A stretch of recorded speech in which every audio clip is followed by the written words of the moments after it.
Bem-vindo ao podcast Estrangeiros e Peregrinos. A mensagem de hoje será apresentada por Luiz Costa. O servo de Deus, o cristão, tem as tentações como um verdadeiro campo de batalha na luta contra o pecado e contra o adversário, Satanás. Pense como devemos superar esse inimigo justamente quando resistimos e vencemos as tentações que ele coloca diante de nós. Uma bênção que nós temos e que a Bíblia nos deixou revelado é o fato de que Jesus, quando em carne, também lidou com tentações. Ele foi tentado, mas ele triunfou. E com isso, nos deixou o exemplo perfeito de como nós podemos também triunfar. Pense em alguns textos no livro de Hebreus que falam sobre isso. Hebreus capítulo 2, versículos 17 e 18. Por isso mesmo convinha que em todas as coisas se tornasse semelhante aos irmãos, para ser misericordioso e fiel sumo sacerdote nas coisas referentes a Deus, e para fazer propiciação pelos pecados do povo. Pois naquilo que ele mesmo sofreu, tendo sido tentado, é poderoso para socorrer os que são tentados. Que bênção! Jesus superou a tentação e agora ele se mostra disposto a nos socorrer nas nossas próprias tentações. Em Hebreus 4,15 diz que não temos sumo sacerdote que não possa compadecer-se das nossas fraquezas. Antes, foi ele tentado em todas as coisas à nossa semelhança, mas sem pecado. Parece que de alguma maneira Jesus entende mesmo nossas dificuldades, entende nossas tentações, passou por isso, mas não pecou. Diante disso, certamente é fundamental que a gente olhe para o exemplo de Jesus, então. Vamos olhar para a maneira como ele lidou com as tentações, para seguirmos, então, os seus passos. A verdade é que, basicamente, toda a vida de Jesus em carne, ele lidou com tentações assim. Mas vamos olhar para um episódio específico e particularmente duro que ele lidou em Mateus capítulo 4, logo após o seu batismo. Vamos ler versículos 1 e 2 de Mateus 4. A seguir foi Jesus levado pelo Espírito ao deserto para ser tentado pelo diabo. E depois de jejuar 40 dias e 40 noites, teve fome. Perceba alguns detalhes nesses versículos aqui. A primeira coisa, Jesus foi para esse deserto, um lugar naturalmente difícil, de escassez. Jesus ficou lá 40 dias e 40 noites em jejum. Então, Mateus diz que Jesus teve fome. Se pensarmos na perspectiva humana, acho que diríamos que Jesus teve muita fome, muitíssima fome aqui. Mas observe, talvez o ponto mais importante nesses versículos, que Jesus foi levado pelo Espírito ao deserto para ser tentado pelo diabo. Esse fato do Espírito ter levado Jesus nos mostra que era vontade de Deus, afinal, que Jesus passasse pelas tentações, e aquelas tentações no deserto. Que Jesus fosse um sacerdote, como vimos em Hebreus, que experimentou as mesmas coisas que nós experimentamos. Que Jesus fosse totalmente humano nesse sentido e lidasse com as tentações. Agora, a partir do versículo 3, nós temos as investidas de Satanás aqui para tentar Jesus. Vejamos então a primeira delas, versículo 3. Então o tentador, aproximando-se, lhe disse: Se és filho de Deus, manda que estas pedras se transformem em pães. Perceba que a sugestão de Satanás aqui era bastante lógica. Jesus estava com fome, Jesus tinha bastante poder, então ele diz: resolve o problema da tua fome. Transforma estas pedras em pães. Parece que o diabo é bom para essas coisas. Ele é alguém que gosta de sugerir coisas aparentemente lógicas. E com isso aqui, colocando Jesus na posição de ser tentado a usar o seu poder para o seu próprio benefício, para sanar o problema da fome ali. Ele diz também: se és filho de Deus. Pode ser que Satanás estava querendo fazer Jesus questionar um pouco sua posição como filho de Deus. Talvez até uma tendência de: você é um filho de Deus? Você não merece ficar com fome? Transforma essas pedras em pães e resolve o teu problema. Agora, como Jesus lidaria com isso? Ele iria confiar em Deus? Ou ele usaria os seus próprios meios para se alimentar? Nós não temos nos evangelhos nenhuma vez que Jesus tenha usado o seu poder divino para o seu próprio benefício. Era sempre para o benefício dos outros e, no fim das contas, para a obra que ele estava realizando. Para pregar o evangelho para os outros, para cumprir o seu propósito afinal.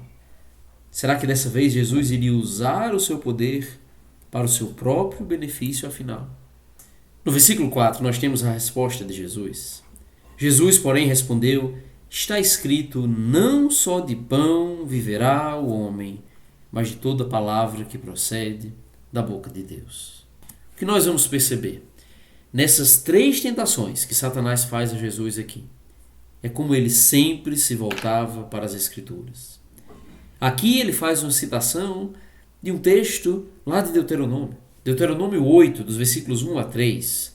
Recomendo, inclusive, que tire um tempo, busque fazer a leitura desse texto.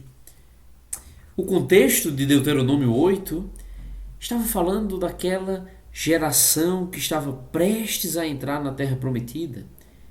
Aquele povo que havia saído do Egito. Ficaram por 40 anos no deserto sob a liderança de Moisés. E Deuteronômio 8 está basicamente dizendo que Deus deu a eles a oportunidade de aprenderem nesse tempo no deserto, que eles deveriam esperar e confiar no Senhor.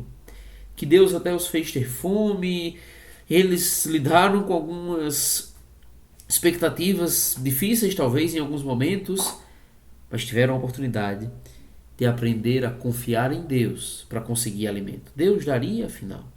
Não tentar resolver pelas suas próprias forças, pelos seus próprios meios, mas a confiar no Senhor, afinal de contas. E uma lição maior nisso, que a palavra de Deus é um alimento espiritual, que esse é o alimento fundamental para a nossa vida, de fato, muito mais do que o alimento físico. Assim como aqueles hebreus precisavam aprender a confiar e esperar em Deus, Jesus pegou esse texto e aplicou perfeitamente a essa condição, sua condição aqui. Ele estava decidido a obedecer o Pai. Ele não veio para aproveitar os benefícios, os privilégios da sua divindade, mas para se tornar homem, viver como homem e morrer pelos homens, fazendo a vontade do Pai. Pense em algumas aplicações muito ricas dessa primeira tentação aqui. Primeira coisa, o diabo ataca os nossos pontos fracos. Foi o que ele fez com Jesus. Jesus estava faminto, ele veio tocar nesse ponto fraco. É o que ele vai fazer conosco. Vai aproveitar daquilo que nos é tentador, talvez das nossas debilidades, das nossas lutas, para tentar oferecer algo que talvez até possa ser lógico, mas que é contra a vontade de Deus. E esse é o segundo ponto que eu quero frisar.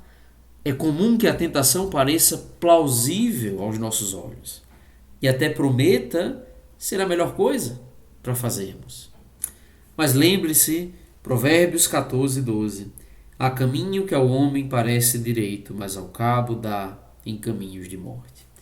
O pecado pode parecer lógico, justificável, mas não se engane. Há caminhos que aos nossos olhos parecerão bons, mas na verdade levam para a morte. É o que o pecado faz, é o que Satanás faz por meio das tentações. E nós precisamos, de fato, confiar em Deus. Veja que grande lição, não é? Não só de pão viverá o homem, mas de toda a palavra que procede da boca do Senhor. Precisamos da palavra de Deus, precisamos confiar na palavra de Deus e certamente precisamos obedecê-la, de fato. A segunda tentação, a partir do versículo 5, o diabo levou Jesus à cidade santa, o colocou sobre o pináculo do templo e lhe disse: Se és filho de Deus, atira-te abaixo, porque está escrito: aos seus anjos ordenará a teu respeito que te guardem, e eles te susterão nas suas mãos, para não tropeçares em alguma pedra. Observe que a tática de Satanás agora foi diferente. Ele usou as Escrituras. Citou aqui o Salmo 91. E pode conferir também, Salmo 91, versos 11 e 12. Exatamente o texto que ele cita aqui. Que sagacidade de Satanás! Jesus havia citado as Escrituras, Jesus havia dito: a palavra de Deus é a coisa que realmente importa para o homem ter vida. Mostrou que confiava nas Escrituras. Então Satanás usou as Escrituras. E com isso ele colocou uma tentação para Jesus aqui. Olha, se você é filho de Deus, pula, se atira aqui do templo, porque a Bíblia está dizendo, as Escrituras estão dizendo, que aos seus anjos vai te ordenar para que se segurem e vai te sustentar pelas mãos. Basicamente colocando para Jesus uma dúvida. Você confia no Pai? Você é o filho de Deus, não é? Ele vai mandar os anjos para te segurar. Por que você não faz um teste, então, afinal? Jesus lidaria com sofrimentos, passaria pela cruz, várias coisas difíceis pela frente, e a confiança no Pai era algo central para a sua jornada, vamos dizer assim. Será que não valia a pena fazer um teste, então?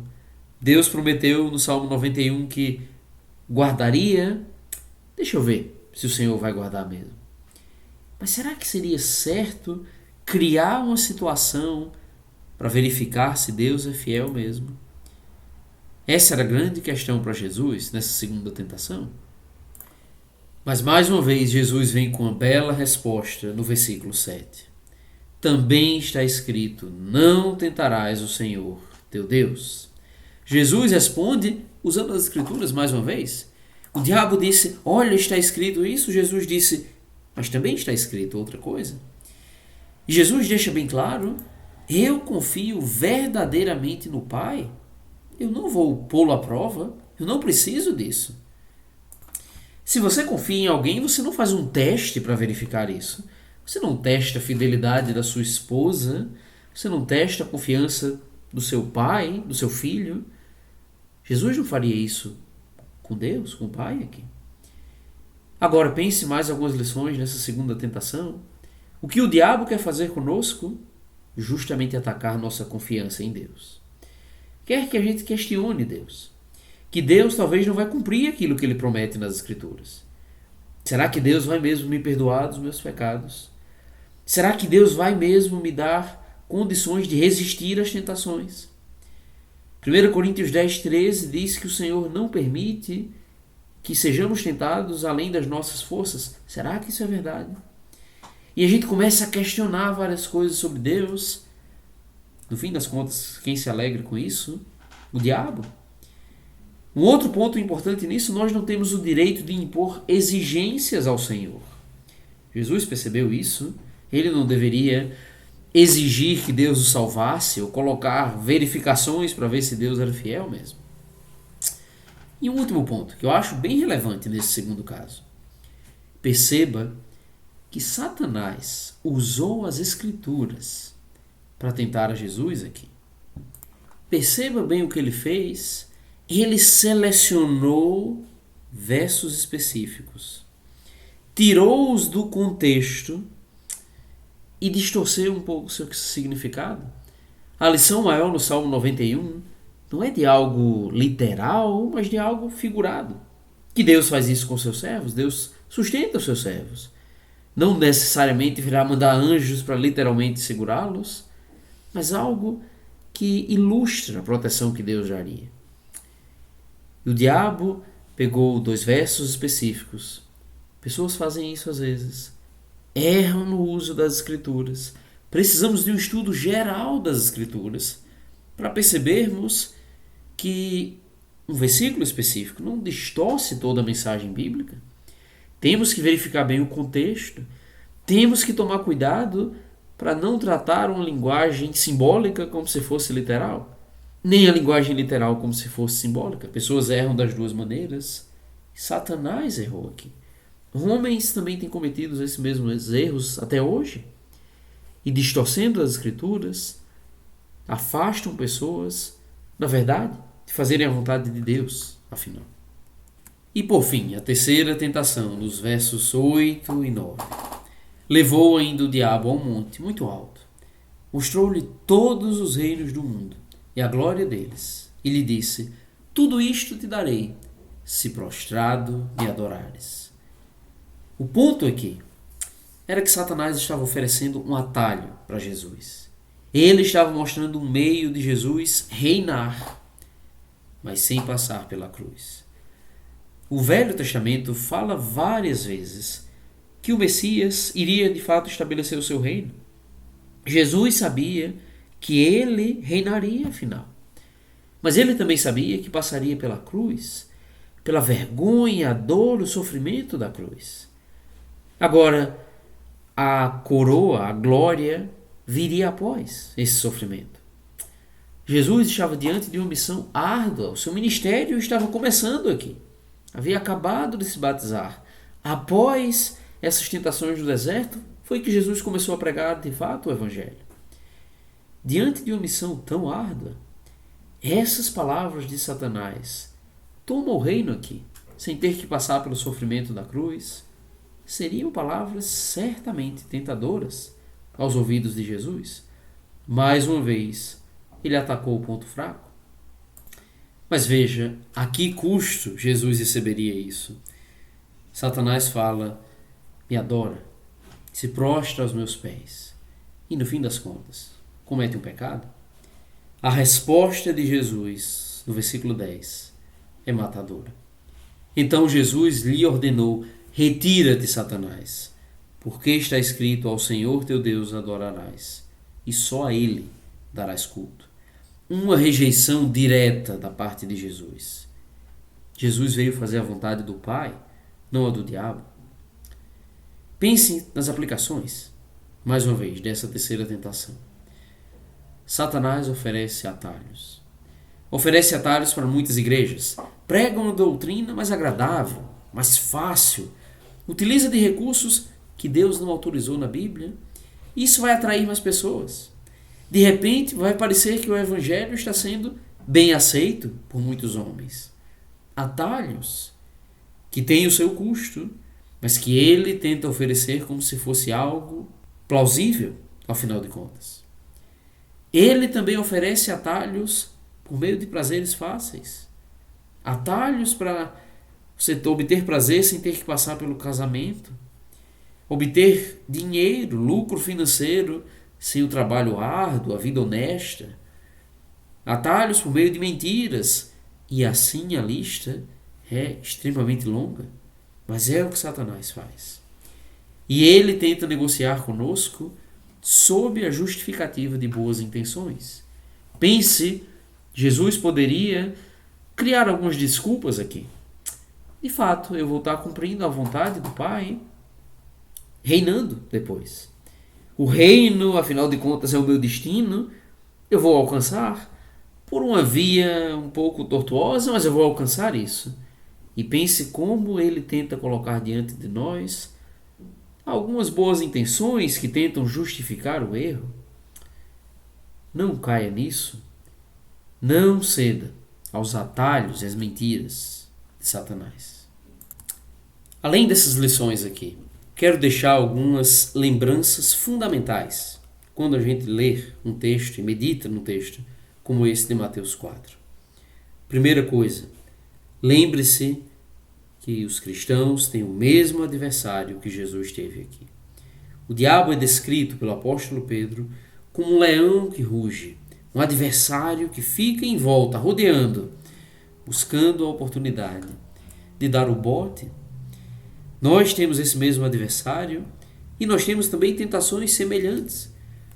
O que Satanás fez com Jesus aqui, atacando o ponto fraco, com argumentação lógica, com atalhos que seriam tentadores, com distorções da palavra de Deus, nós lidamos com tudo isso. Devemos estar cientes disso, devemos reconhecer o problema, o inimigo e suas armas, afinal de contas. Mas também devemos estar lembrados que nós temos as mesmas ferramentas para superar a tentação. Eu já mencionei, mas gostaria de ler 1 Coríntios 10:13. Não vos sobreveio tentação que não fosse humana, mas Deus é fiel e não permitirá que sejais tentados além das vossas forças. Pelo contrário, juntamente com a tentação, vos proverá livramento, de sorte que a possais suportar. Deus nos promete, pela sua palavra, que nós não teremos uma tentação que será impossível de ser suportada. Ele oferece o livramento. Vamos confiar nisso e vamos buscar o livramento. Lembre-se do que o Salmo 119 fala. Salmo 119, versículo 11: guarda no coração as tuas palavras para não pecar contra ti. Nós temos a palavra de Deus, a ferramenta que Jesus usou contra o inimigo. Está diante de nós também. Faça bom uso dela. Guarde no coração para não pecar contra o Senhor.